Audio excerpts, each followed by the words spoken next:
yang paling terkenal siapa? Dosen kamu yang paling terkenal siapa? Ada nggak yang terkenal di Indonesia? Ada. Jadi gini, mungkin dosen Anda belum mengajari Anda sebetulnya sepenuhnya tentang kebijakan fiskal. Saya ajarin sedikit ya. Ini Pak Raden. Kalau nggak kan digembur terus Pak, dia pemerintahan juga kok.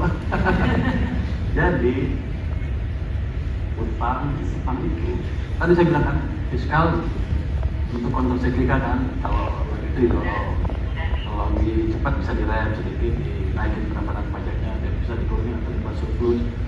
Cuman kan di situ pasti ada isu utang, itu berhubungan dengan kesinambungan kebijakan fiskal ini. Kenapa utang selalu diperhatikan orang? Mereka pengen tahu sebetulnya untuk pemberi pinjaman, bukan untuk Anda ya. Yang ngasih pinjaman itu kan minta return, bayaran bunganya. Dia pengen tahu negara itu mampu membayar utang atau mau membayar utang. Gue itu aja tujuan. Kalau nggak terpenuhin, maka ada yang mau ngasih pinjaman ke kita untuk mengembangkan menjadi pertumbuhan ekonomi. Jadi acuannya selalu itu. Makanya lembaga pemerintah segala macam sebenarnya mau dilihat itu mau atau mampu nggak.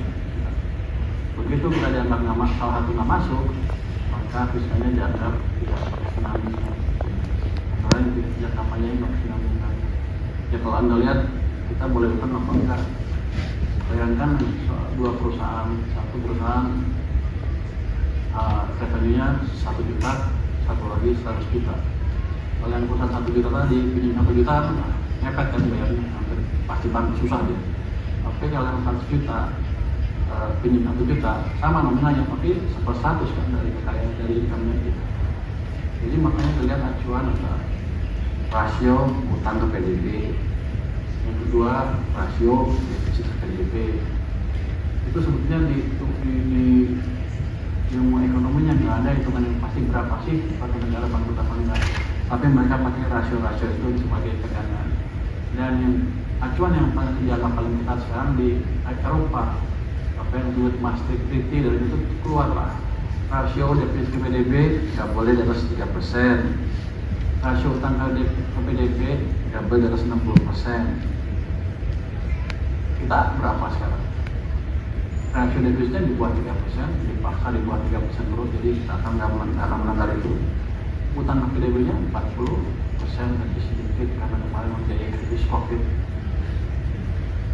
Kalau Anda lihat Eropa, Jerman dia hampir 100% rasio utang PDB, semuanya gede-gedean. Amerika hampir 100 juga, lalu 100 kalau nggak salah rasio utang ke PDB-nya.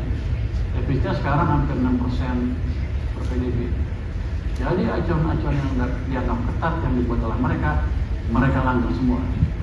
Mereka masih dianggap prudent, negara yang hebat. Dilanggar, kita semuanya dipenuhi persyaratannya. Teman-teman dari mahasiswa segala macam bilang pemerintah nggak bertanggung jawab, utangnya kegedean.